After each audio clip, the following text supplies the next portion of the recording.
No ar, a Voz da Cidadania, um programa produzido pela Promotoria de Justiça de Violência Doméstica. Apresentação, Dr. Franklin. Hoje nós vamos falar sobre a segunda parte de reconhecimento de filiação. Uma pergunta que me mandaram foi justamente a seguinte: Dr. Franklin, quais os requisitos para o reconhecimento voluntário da paternidade ou maternidade socioafetiva em cartório? Primeiro requisito é ser pai ou mãe socioafetiva maior de 18 anos, independentemente do estado civil, se é solteiro, se é casado ou se é divorciado, mas tem que ser maior de 18 anos. Ser pelo menos 16 anos mais velho que o filho a ser reconhecido. Então, tem que ter uma diferença entre você e a pessoa de 16 anos.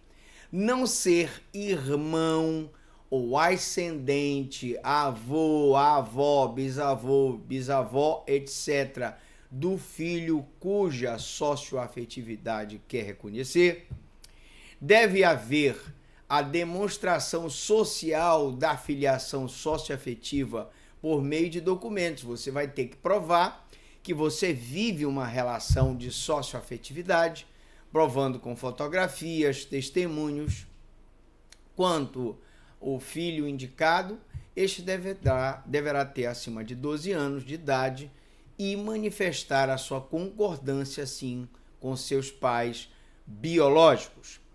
Dr. Franklin, quais os casos em que o reconhecimento da paternidade ou maternidade socioafetiva deverá ser realizado por meio de ação judicial? Claro que eu tenho a opção de ir ao cartório, mas em algumas situações eu tenho que entrar com uma ação.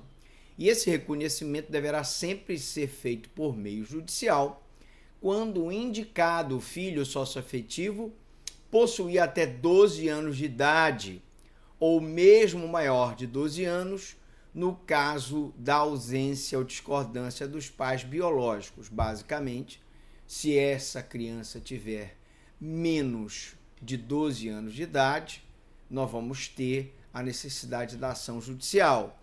E também na hipótese em que o pai e a mãe biológica não concordam, se manifestaram contrários a essa filiação socioafetiva, ou quando a manifestação destes ou do filho não for válida, em caso em que eu tenho uma situação de uma criança que é especial, ou de um pai e uma mãe que tem problemas mentais e que não podem expressar sua vontade. Não se perca, nós estamos na Voz da Cidadania falando sobre paternidade socioafetiva. Outra pergunta que me mandaram foi como, com o registro da paternidade ou maternidade socioafetiva no assento de nascimento, indicando o filho, permanecem, Dr. Franklin, os nomes dos pais biológicos ou devem os nomes dos pais biológicos serem retirados da certidão? Atenção! Mesmo com o reconhecimento da paternidade ou maternidade socioafetiva, os nomes dos pais biológicos permanecem por se tratar de um caso de multiparentalidade. Ou seja, vai permanecer o nome do pai e da mãe biológica e vai ser incluído também o nome do pai e da mãe socioafetiva, que se define como a possibilidade de se inserir no registro de nascimento do filho o nome de mais de um pai e o nome de mais de uma mãe. O reconhecimento da filiação socioafetiva gera quais os efeitos, Dr. Franklin? O reconhecimento da paternidade ou maternidade socioafetiva produz todos os efeitos pessoais e patrimoniais que são próprios da condição de filho. Então, meu amigo, minha amiga, a partir do momento que você reconhece a paternidade socioafetiva, nós vamos ter um probleminha sério, porque aquela criança passa a ser filho para todos os efeitos legais. Isso significa que se você tem um patrimônio de 100 mil e você morre, 50 mil fica para sua esposa e os outros 50 mil são divididos igualmente entre os filhos. Vamos supor que você tenha 4 filhos biológicos e apenas um filho socioafetivo. Nesse caso, nós teremos, então, 10 mil para cada filho biológico e 10 mil para o socioafetivo, porque aqueles 50 mil dividido por 5 dá 10 mil para cada um. Ou seja, o filho socioafetivo, ele é filho para todos os efeitos legais, assim como o filho adotivo. Quais as hipóteses, Dr. Franklin, que pode ser invalidado o reconhecimento voluntário da paternidade ou maternidade?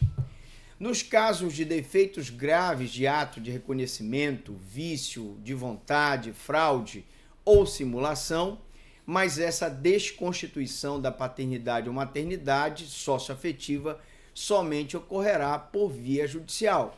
Imagine, por exemplo, que o pai biológico está lhe coagindo, colocando uma arma em você, lhe ameaçando de morte, para que você reconheça o filho dele de forma socioafetiva. Ou imaginemos que seja uma fraude, você sabe que aquela criança que você quer fazer o reconhecimento de paternidade socioafetiva voluntário, ele é herdeiro de uma herança e, portanto, você quer se apropriar daquela herança e por isso você então está fazendo aí uma prática de fraude ou de simulação para você receber algum tipo de seguro, algum tipo de benefício do INSS. No próximo programa A Voz da Cidadania, nós falaremos sobre investigação de paternidade. O que é a ação de investigação de paternidade, qual é o prazo para a procuração, contra quem a ação de investigação de paternidade pode ser proposta e outras questões que você acompanha com a gente aqui no seu programa A Voz da Cidadania. Eu quero mandar um abraço especial hoje para o seu Meirelles, Dona Lúcia, meu amigo Pingo, obrigado mais uma vez pela oportunidade de estar divulgando o programa aqui na Rádio Veneza, na Rádio Tucupi e na Rádio Saudade. Um abraço para todos os meus amigos daí da Ilha do Marajó. E até a próxima Voz da Cidadania, se Deus assim o permitir.